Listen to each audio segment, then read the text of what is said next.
औज़ुबिल्लाहि बिस्मिल्लाहिर्रहमानिर्रहीम। स्टूडेंट्स, मैं सर बिलाल आज मैं जर्नल एंट्रीज़ के हवाले से अपना लेक्चर 2 लेकर हाजिर हुआ हूँ और इसमें इंशाल्लाह मज़ीद हम कुछ बेहतर अंदाज में जर्नल एंट्रीज समझने की कोशिश करेंगे।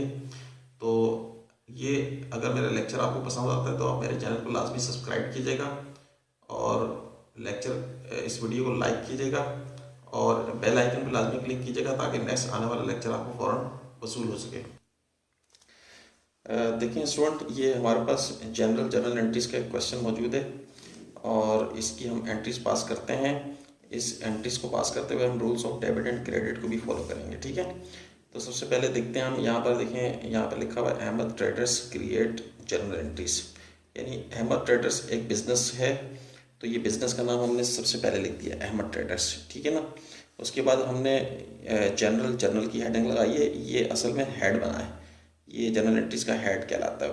फिर उसके बाद ये पूरा जर्नल एंट्री का फॉर्मेट है, इसमें सबसे पहले डेट, फिर particular, cost reference, debit, credit, ठीक है ना। सबसे पहली एंट्री क्या है, Ahmad started business with cash ₹10,000, यानी अहमद ने जो है एक बिज़नेस स्टार्ट किया है 10,000 रुपये से। तो हमने देखना ये है कि ये एक ट्रांजैक्शन कहलाती है। इस ट्रांजैक्शन में हमने दो चीज़ें तलाश करनी है, एक चीज़ डेबिट वाली और एक चीज़ क्रेडिट वाली। याद रखिएगा, डेबिट वाली चीज़ पहले लिखेंगे, क्रेडिट वाली चीज़ बाद में लिखेंगे। तो बिज़नेस अगर स्टार्ट किया है तो हमने एंट्री बिज़नेस के हिसाब से पास करनी है। बिज़नेस में कैश आया है तो बिज़नेस के हिसाब से कैश बढ़ गया, तो कैश चूँकि एसेट्स में आता है, एसेट्स यानी बढ़ गए, इसका मतलब है एसेट्स जब भी बढ़ते हैं डेबिट होते हैं। तो इसका मतलब है किसको डेबिट होना चाहिए, कैश को डेबिट होना चाहिए। तो पहली एंट्री क्या आ जाएगी, कैश डेबिट 10,000 से, ठीक है। याद रखिएगा, बिजनेस में जब भी इन्वेस्टमेंट की जाती है बिजनेस शुरू करने के लिए, तो वो जो इन्वेस्टमेंट है उससे एक और चीज़ भी बढ़ती है जिसे हम कहते हैं कैपिटल, यानी मालिक का सरमाया। तो कैपिटल जो है ऑनर इक्विटी में आती है, ठीक है, यानी ऑनर इक्विटी भी इसका मतलब है बढ़ गई। तो ऑनर इक्विटी जब बढ़ती है तो क्रेडिट होती है। तो इसका मतलब है किसको क्रेडिट होना चाहिए, यहाँ पर चूंकि बिजनेस में पैसा लगाया गया है तो बिजनेस में जब भी पैसा लगाया जाता है उसे कैपिटल कहते हैं। तो ऑनर इक्विटी बढ़ने का मतलब है कैपिटल बढ़ गया, यानी ऑनर इक्विटी में आता है कैपिटल। तो ऑनर इक्विटी जब भी बढ़ती है क्रेडिट होती है, तो हमें किसको, कैपिटल को क्रेडिट करना होगा। तो कैपिटल किसी न किसी का होता है, यहाँ पर कैपिटल किसका है, अहमद का कैपिटल। तो अहमद कैपिटल क्रेडिट हो जाएगा, अहमद कैपिटल क्रेडिट होगा। जो चीज़ क्रेडिट होगी उसको लाइन से थोड़ा सा आगे करके लिखेंगे हम, ठीक है। 10,000 नरेशन यहाँ पे लिखी जाएगी। ऊपर जो हमने काम किया है उस काम को अपने अल्फाज में बयान करना होगा कि ऊपर हमने क्या काम किया है। टू रिकॉर्ड लाजमी लिखिएगा हर नरेशन में, to record investment into the business, investment in the business, ये अपने अल्फाज में आपको लिखना होता है, ये नरेशन कहलाती है, ठीक है। उसके बाद हम सेकंड एंट्री की तरफ बढ़ते हैं। बॉट गुड्स फ्रॉम अली ₹5,000, यानी गुड्स कहते हैं मर्चेंडाइज इन्वेंट्री को, यानी मर्चेंडाइज इन्वेंट्री खरीदी गई हैं। किससे खरीदी गई हैं, अली से खरीदी गई हैं। तो याद रखिएगा, हम अमेरिकन अकाउंटिंग को फॉलो करते हैं। अमेरिकन अकाउंटिंग में जब भी आप गुड्स यानी मर्चेंडाइज खरीदेंगे तो असूलन अगर देखा जाए तो मर्चेंडाइज करंट एसेट में आता है, यानी मर्चेंडाइज खरीदने का मतलब है हमारे बिजनेस के एतबार से मर्चेंडाइज बढ़ गई। मर्चेंडाइज बढ़ने का मतलब है एसेट्स बढ़ गए, एसेट्स जब बढ़ते हैं डेबिट होते हैं, तो मर्चेंडाइज को डेबिट होना चाहिए। मगर चूंकि हम अमेरिकन अकाउंटिंग पढ़ रहे हैं तो मर्चेंडाइज को का जहन में रखेंगे हम, मगर डेबिट हम परचेजेस को करेंगे, नाम चेंज कर देंगे, ठीक है ना। मर्चेंडाइज इन्वेंट्री के बजाय हम परचेजेस का नाम लिखेंगे। तो यहाँ पर क्या हो जाएगा, परचेजेस डेबिट, परचेजेस डेबिट ₹5,000 से। अच्छा, इसमें एक और बात याद रखिएगा, यहाँ पर देखें ये बात क्लियर नहीं की कि ये गुड्स या मर्चेंडाइज जो खरीदी गई है वो नकद में खरीदी गई है या ऑन कैश है या ऑन अकाउंट है। या ऑन अकाउंट या ऑन क्रेडिट का मतलब होता है उधार में, और ऑन कैश का मतलब होता है कैश में खरीदी गई है। तो यहाँ पर कोई भी जिक्र नहीं किया गया कि ऑन कैश या ऑन अकाउंट।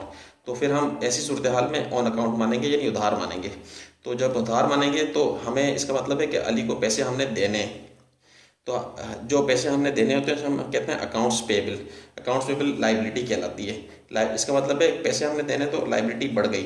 लाइबिलिटी जब भी बढ़ती है क्रेडिट होती है, तो यहाँ पर लाइबिलिटी कौन सी वाली है, अकाउंट्स पेबल, तो इसका अकाउंट्स पेबल को हम क्या कर देंगे, क्रेडिट कर देंगे,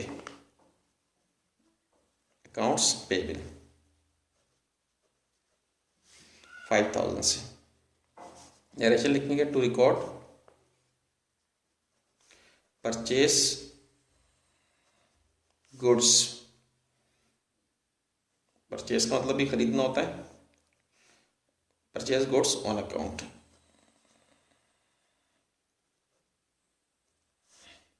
नरेशन हो गई।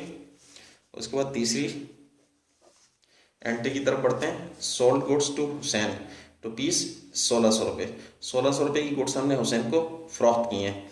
तो आप बिजनेस के एतबार से देखें तो आपके पास यानी गुड्स कहते हैं मर्चेंडाइज को, मर्चेंडाइज हमारे पास से चली गई, मर्चेंडाइज यानी एसेट्स कम हो गया। एसेट्स जब भी कम होता है क्रेडिट होता है, तो इसका मतलब असूलन देखा जाए तो मर्चेंडाइज को क्रेडिट होना चाहिए। क्योंकि हम अमेरिकन अकाउंटिंग पढ़ रहे हैं तो अमेरिकन अकाउंटिंग में हम नाम चेंज कर देंगे, यानी मर्चेंडाइज को क्रेडिट करने के बजाय हम सेल्स को क्रेडिट कर देंगे। तो डेबिट क्या चीज़ होगी, डेबिट होगा, क्योंकि इसमें उसने ये नहीं कहा क्या कि हुसैन को जो गुड्स सोल्ड की गई हैं वो ऑन कैश हैं या ऑन अकाउंट हैं, तो हम ऑन अकाउंट मानेंगे।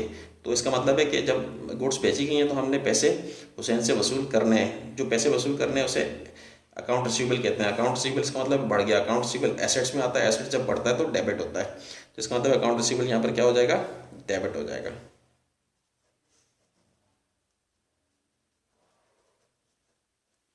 ₹1600 से। और सेल्स को क्रेडिट करना पड़ेगा, मर्चेंडाइज गई है तो मर्चेंडाइज असूलन तो क्रेडिट होनी चाहिए, मगर नाम चेंज कर देंगे, अमेरिकन अकाउंटिंग चूँकि हम पढ़ते हैं तो यहाँ पे सेल्स लिख देंगे मर्चेंडाइज के बदले। तो सेल्स को हम क्या कर देंगे, 1600 रुपये से क्रेडिट कर देंगे। नरेशन यहाँ पर आ जाएगी to record sold goods on account या ऑन क्रेडिट। ठीक है। अब चौथी ट्रांजेक्शन की तरफ हम चलते हैं। पेड टू अली ₹3000, यानी अली को 3000 रुपये दिए गए। अली को 3000 रुपये हमने क्यों दिए, देखिए अली से हमने उधार में गुड्स खरीदी थी। जब गुड्स हमने 5000 की खरीदी थी, उसको हमने 5000 रुपये देने थे, उसमें से हमने 3000 रुपये उसको दे दिए। तो इसका मतलब है हमने अपना कर्जा उतारा है, जो हमने पैसे देने थे उसे अकाउंट्स पेबल कहते हैं। तो अकाउंट्स पेबल लाइबिलिटी में आता है, तो लाइबिलिटी उतार दी हमने, यानी कर्जा उतार दिया, तो लाइबिलिटी कम हो गई। लाइबिलिटी जब भी कम होती है, देखें एरो नीचे की जानब शो हो रहा है, तो इसका मतलब लाइबिलिटी कम होना शो हो रहा है। तो लाइबिलिटी कम जब भी होती है डेबिट होती है, तो यहाँ पे लाइबिलिटी कौन सी है, accounts payable.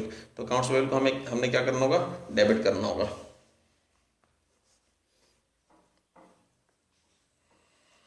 Accounts payable debit कितने से,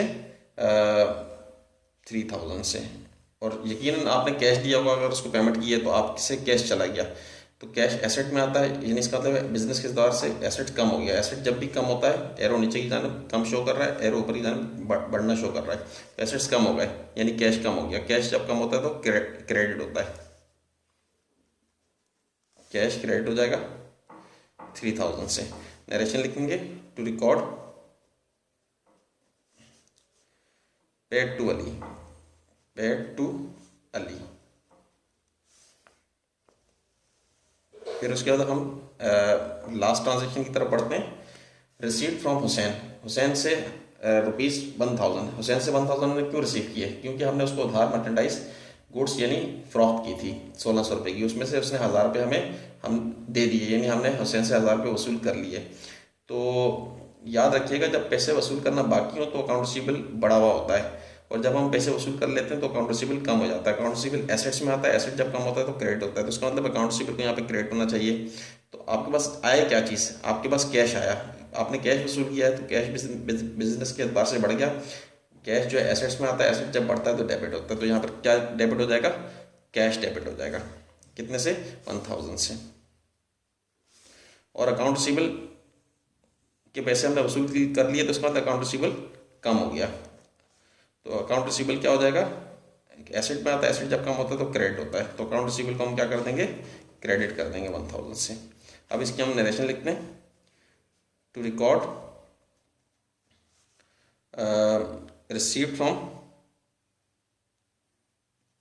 रिसीव्ड फ्रॉम हुसैन यानी हसैन से हमने रिसीव किया है अमाउंट। तो ये सवाल हमारा कंप्लीट हो गया। अच्छा, इसमें अगर आपको कुछ प्रॉब्लम होती है और अगर मज़ीद कोई ऐसी ट्रांजैक्शन जिसकी एंट्री आपको पास नहीं करना आती तो आप कमेंट्स में ज़रूर मुझसे पूछिएगा। और मैं जनरल एंट्रीज के हवाले से, ये दूसरा लेक्चर था, मैं अब जनरल एंट्रीज के हवाले से एक तीसरा लेक्चर भी अपना जल्द ही अपलोड करूँगा। Thank you so much.